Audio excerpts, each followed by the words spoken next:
All right, good evening. Welcome to First Congregational Church.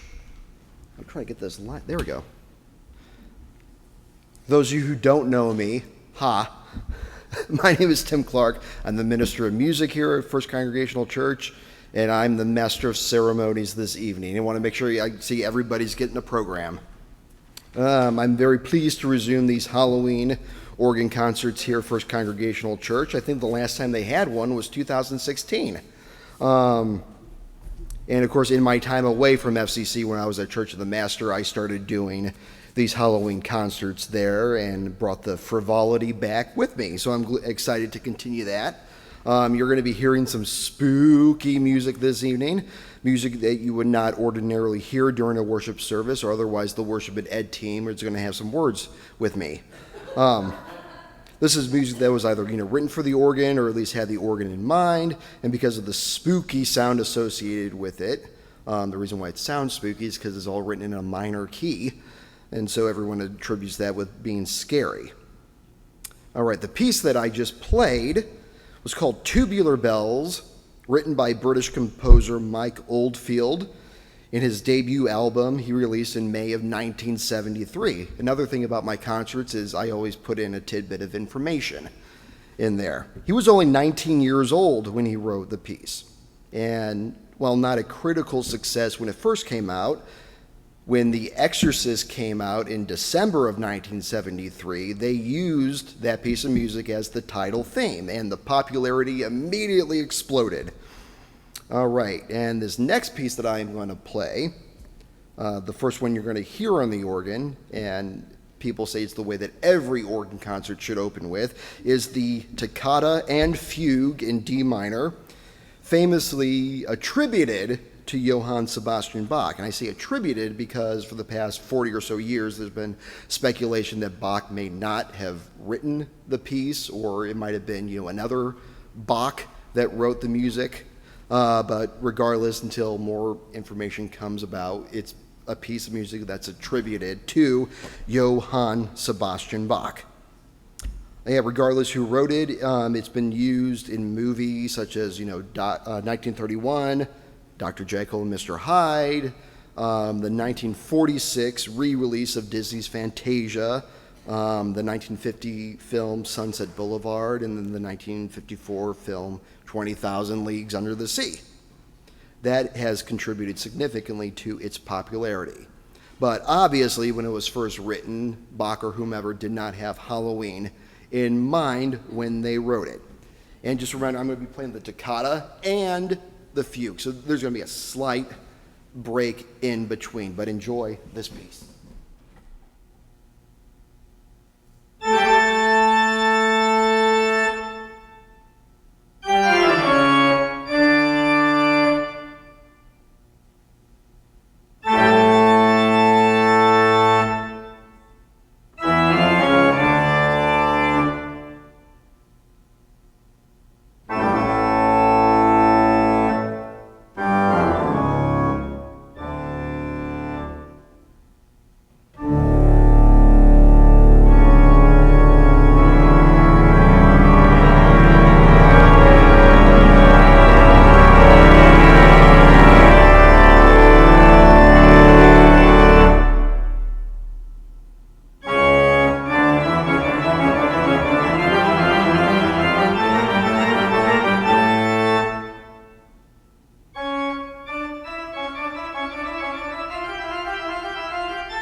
okay to applaud between pieces. Okay.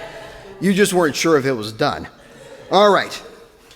So, thank you. The next piece uses the organ as the main instrument, even though it is not an organ piece attributed to any sort of religious setting. This is the Davy Jones theme from the second Pirates of the Caribbean movie, Pirates of the Caribbean: Dead Man's Chest. This movie introduces the character Davy Jones. Long story short, he was a person who was charged with ferrying the souls of the dead to the afterworld. He fell in love with the sea goddess Calypso, but along the way, of course, in these stories, he loses his way, so Calypso curses him.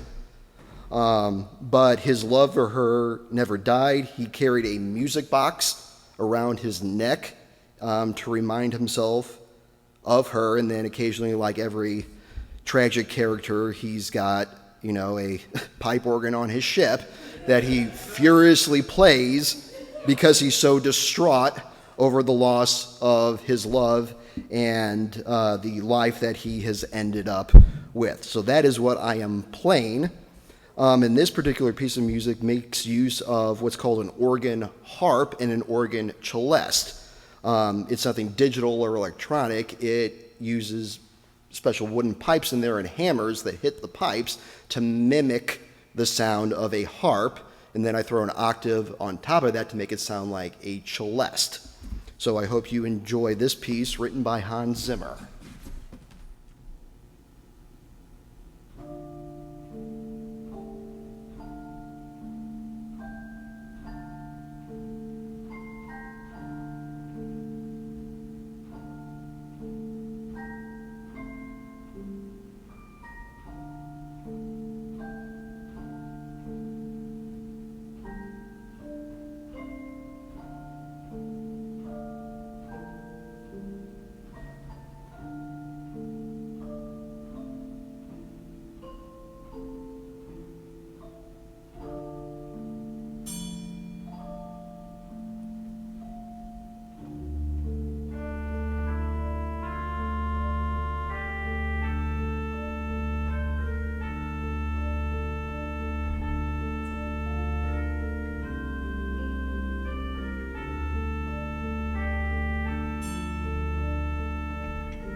That's a fun little thing to play.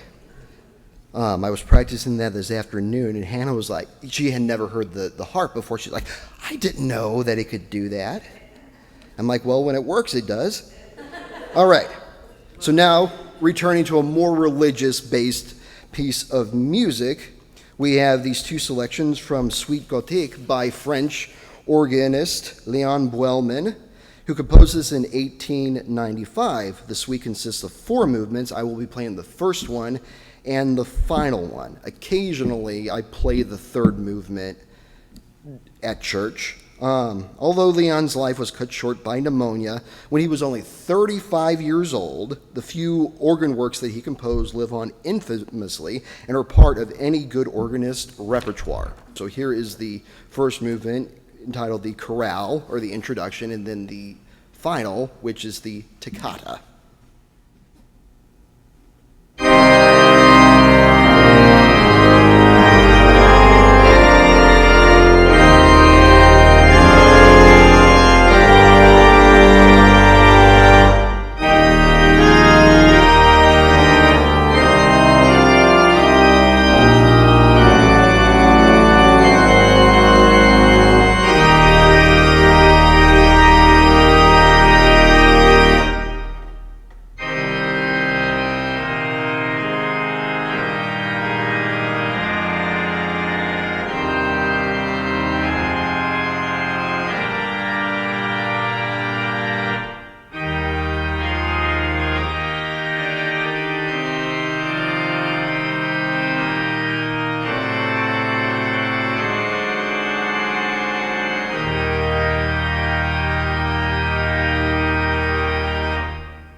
and lastly, now something a little more lighthearted.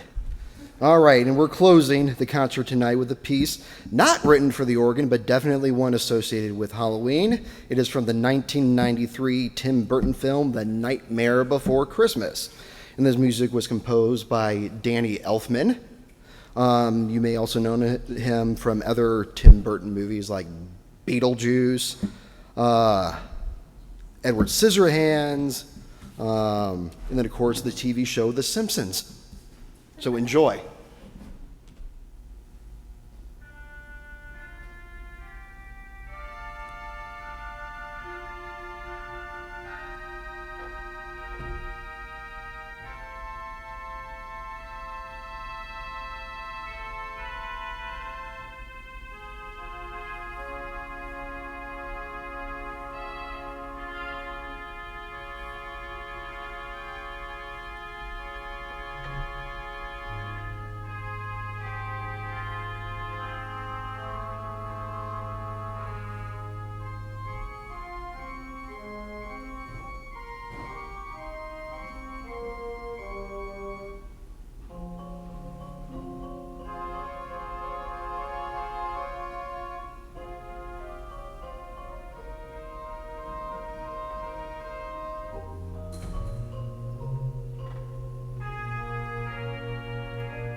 All right, thank you guys so much for putting up with that and then braving the odd weather this afternoon for coming up. The event before this got canceled, stuff happens, but thank you for coming out for the concerts. And you're more than free to come up and talk to me afterwards. I do not bite. And there's refreshment down the hall. Down the hall in the parlor, we've got some cookies and I think some cider. Kid-friendly cider.